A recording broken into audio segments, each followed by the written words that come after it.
that the problem is not so much discipline, it's meaning. You know, and if you understand, if you are touched by something and if it's meaningful to you, you're going to go for the discipline. Like,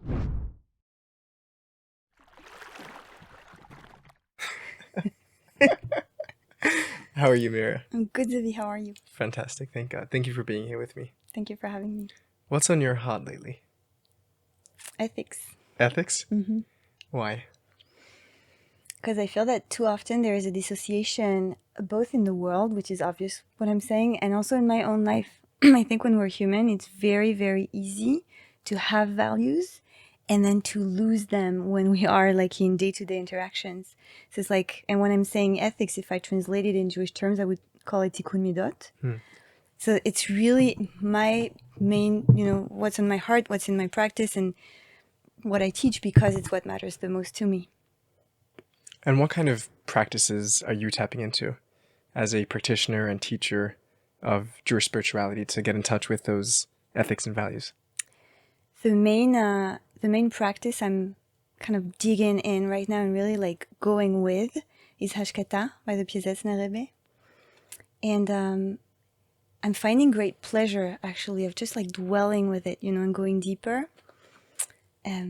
Because it's actually like, so it starts with something that feels very mystical at first, which is like hitpashtut, so kind of emptying ourselves or making ourselves more simple, which is our undressing, right? Like removing the layers of the ego so that we can receive, as he says, Hashra'a mimarom, so divine inspiration. So that sounds quite mystical, right? Yes, it does. Yeah, Yes. but actually, if you, that's the beauty for me of mysticism, is that there is actually something very pragmatic to it.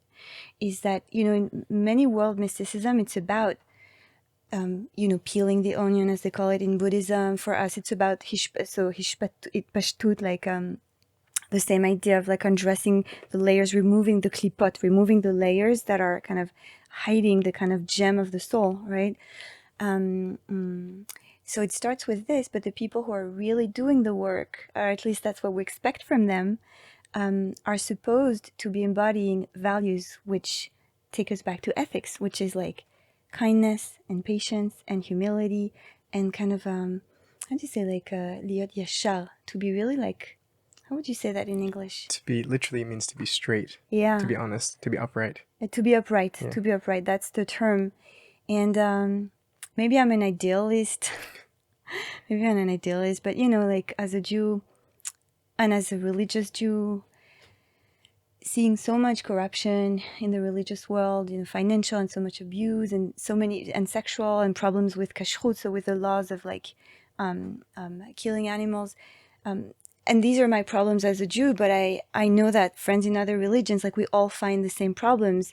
It goes with any kind of institution, also in politics, right? Like we live in this world and we see corruption everywhere, right? Like ethics basically being kind of completely like trampled. And that's being human. That actually is being human, I think. And so when we practice like specific meditation practices, and I think it's very important to not lose sight of the kind of ethical horizon of meditation practice. I think that's something important. That's an important idea. You seem to have struck upon one particular Jewish mystic and one practice of his, and you mentioned that the practice is Hashkata. Yeah. From the Piezetzner. Would you tell us, perhaps very briefly, and I apologize to the viewing audience if this seems rushed. We had a very small window and we're just trying to grab what time we have together.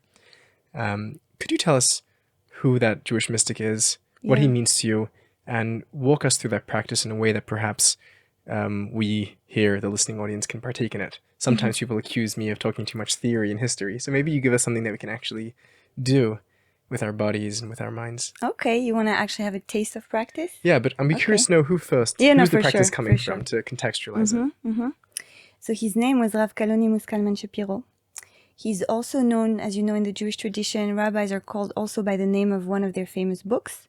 So he's also known as the Esh Kodesh, which means the sacred fire. And he's also known as the Piezetzno Rebbe because he was the Rav, the spiritual teacher of the town of Piezetzno in Poland. And he's also known as the the rabbi of the Warsaw Ghetto, because this is where he ended his career, let's put it this way, before the ghetto was kind of emptied, and then he was deported and he was murdered in the Holocaust. So he was born at the very, very end of the 19th century. He was a Hasid. He was in the lineage of the Jose Lublin, of the seer of Lublin. So he was coming himself from like a very strong Hasidic lineage. He was orphaned from his father very young. So he was kind of raised by his uncle. So he was a Hasid. He was born into Hasidut. You know, he kind of like really had it in the milk bottle, you can say this way. And he started teaching very young.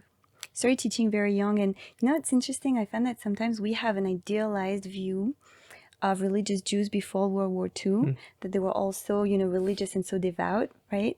But actually we tend to forget that there was a huge crisis already at the time, right? Like secularization and assimilation, and especially in Eastern Europe, like a lot of Polish Jews were very attracted by Marxist and communist ideas, the Zionist ideas, so like more like political solutions, actually, political ways of life, philosophy, right? Like Yiddish, like literature, right?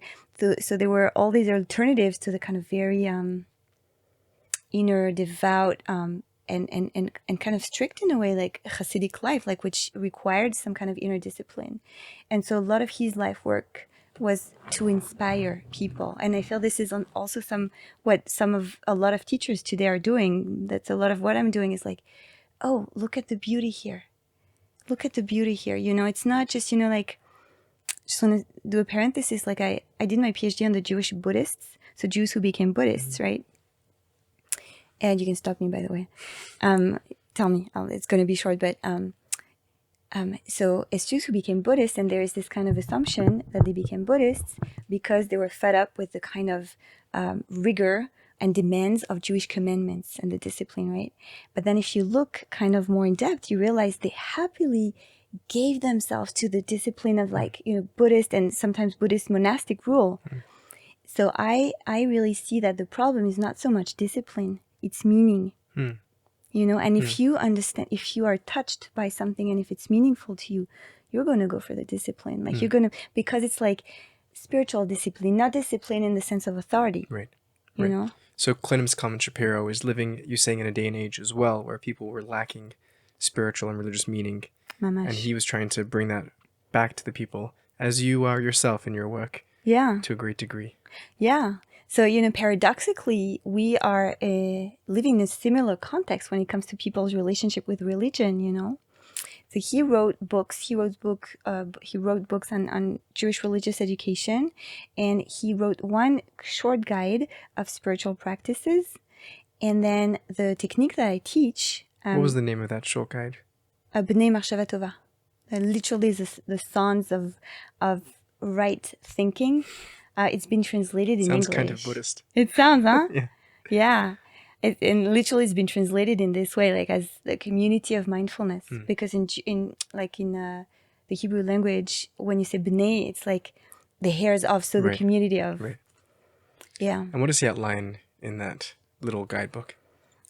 He's very much like outlining a kind of guide to, like, okay, how do we want to live and how do we do it? And then different aspects, but really like it's an invitation for people to wake up, really, I feel, in this life, you know, using mindfulness basically, but in the kind of Jewish garb, like in the, you know, and this idea of like realizing, hey, it's real. Like you're actually standing in front of God right now. Like, don't wait till Yom Kippur. Don't wait. And if I kind of leave the Jewish world, like right now, it's like, don't wait till it's a matter of life and death. Life is now, and you're actually in front of the sacred right now. So how are you going to meet that? You know? And it seems to be that there's at least in your reading of it, there's a crown jewel amongst these practices, the Hashkata practice. Yeah. What is that practice? So Hashkata literally means quieting. And it's interesting because a lot of the success of, you know, mindfulness meditation today is because people are looking for more quiet in the crazy world and social media thingy that we're in, right? But And my husband, we talk about it a lot, that also in Buddhism, it's been forgotten that it starts with ethics. Like you have to do the whole ethical path before you can go in the meditative path. And it's the same in Judaism. And so the quieting is both a first step and it's also like a nice side effect, but it's not the goal. Yeah. The goal is ethics. Yeah. So the goal is twofold for this technique, and that's very Jewish. It's actually very Levinasian in a way, because Levinasi says the way you encounter God, so the way you do the kind of vertical encounter, is through the horizontal encounter, through being ethical, being good to each other, basically, caring for each other, stopping our own power so that we can respect otherness. And so in Hashkata, the work you do is a work of tikkun midot, which means repairing our character traits. But the end goal of it is to be one with the source of life.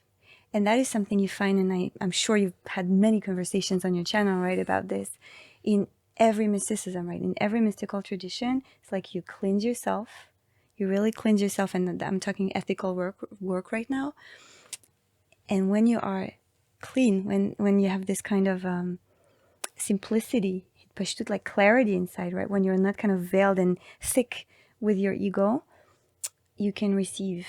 One thing I want to say is that it's not necessarily a matter of before and after. I think we have to not be naive and idealistic about it. Do you know the poet Mark Nepo?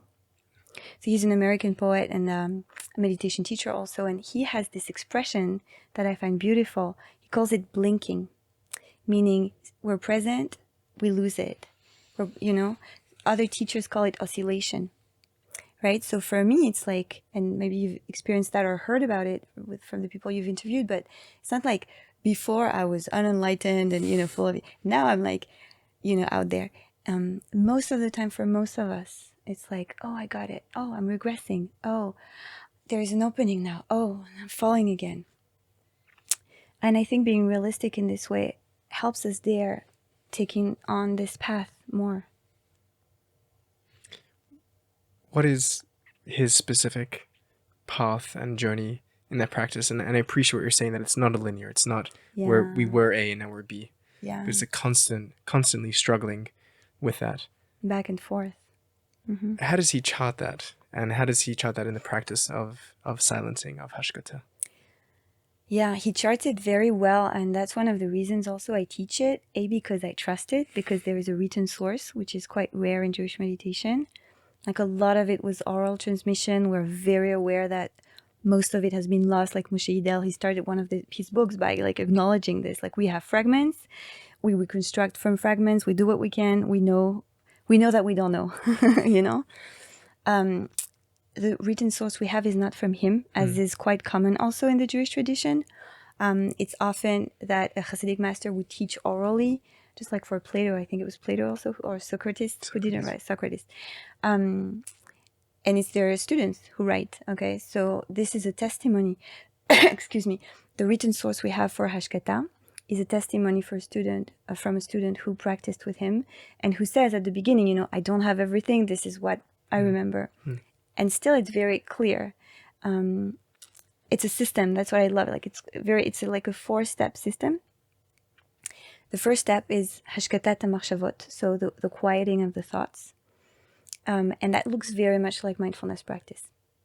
Mindfulness of thought. Watch your thoughts, And that, he says, is going to bring naturally a quieting of the mind. And anybody who's sat long enough just watching what's going on has experienced that. That's the first step. And it's just like the preparation, of the space to go deeper in another practice, which I call a cultivation practice. And that's the work of Tikkun Midot. In order to open that cultivation practice, you're going to call a pasuk, you're going to call a verse that's going to be like your key, like your inspiration to kind of plug into a greater energy, a greater wisdom.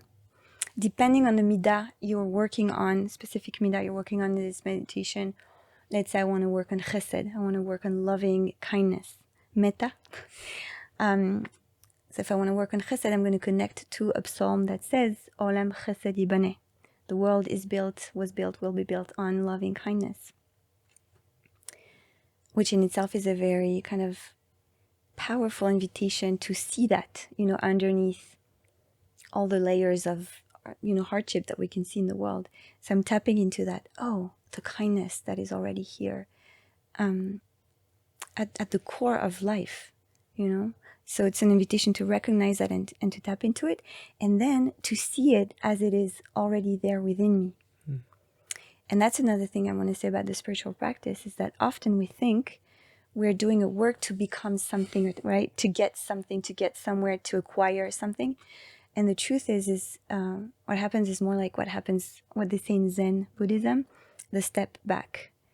Again, coming back to what I said before about Hitpashtut, like it's already there. The truth is already there. The oneness is already there. It's really about recognizing that what we're looking for is already here and is actually always already here.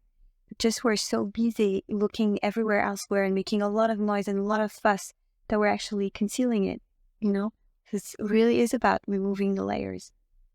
And I know that in Buddhism, there is this metaphor of, like the diamond that's being hidden, underneath layers of dirt.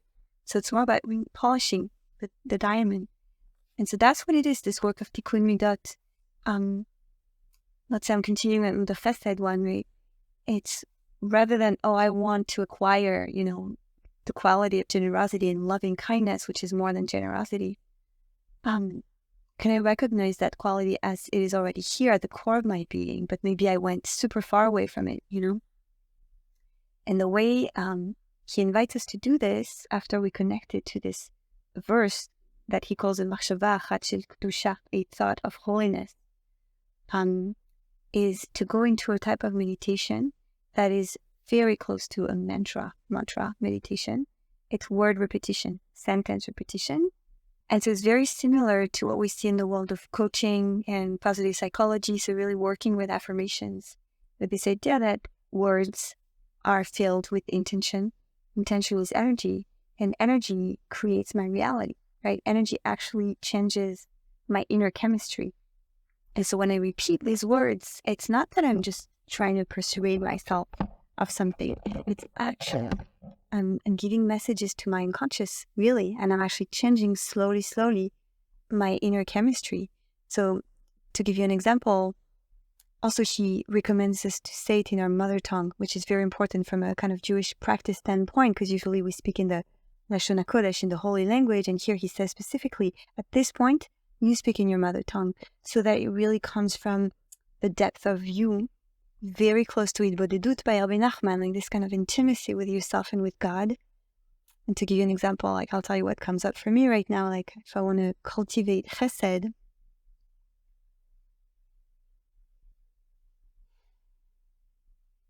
I'd say, please God, help me embody chesed, help me be kind and loving when I have a choice. And when I feel triggered, help me choose loving kindness. When I feel triggered today, help me choose loving kindness. So I'm setting these intentions, I'm repeating them, and like everything else, just like a muscle, the more you repeat, the more it gets into you. And then you remember throughout the day, and perhaps right now, instead of getting really pissed at this person on the line, in the supermarket or in the traffic, hey, what if I bring them loving kindness? What if I see us as together, And it really works. Like I'm doing this right now with students, like a few months already in a row, like quite intensive program. And people really share that they see that it changes kind of the way they relate to people in their daily lives. And I think that's the bottom line to me. And that also takes us back to your opening question today, like really like, what is in my heart, and why is ethics so important, and how do we do this through meditation? So it's like both very mystical and deep, and it makes you meet your soul and makes you meet God, but it's also really practical, And then the last step is a nigun. It's song, and there also you find something that, contemporary psychology has understood.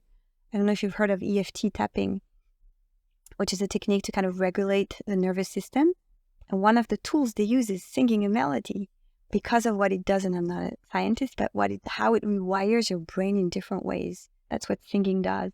And so you sing a pasuk, you sing a verse, also from the Psalms. And this one is not random at all. It says two things. It says, Holeni Hashem darkecha, show me your path, guide me, which is a way of surrendering, of saying, it's not my ego, I'm not in the driver's seat. Like you life, you God, you drive me, you guide me, And then the second thing we say is, Alech be'amitecha, I will walk in your truth. Yachad levavi, my heart will unite, be'ira shimcha, with a sense of deep awe and reverence for your name. So I'm committing, I'm asking for guidance, and I'm committing to truth, to integrity, and to respect for life. And that's the closing of the meditation. I think it's so beautiful. Thank you so much for sharing that with us. I'm both saddened that we had to sort of cram this in because we have a teaching obligation coming up soon. We've had all kinds of impediments that are trying to hold us back from having this conversation, but I'm very glad we did.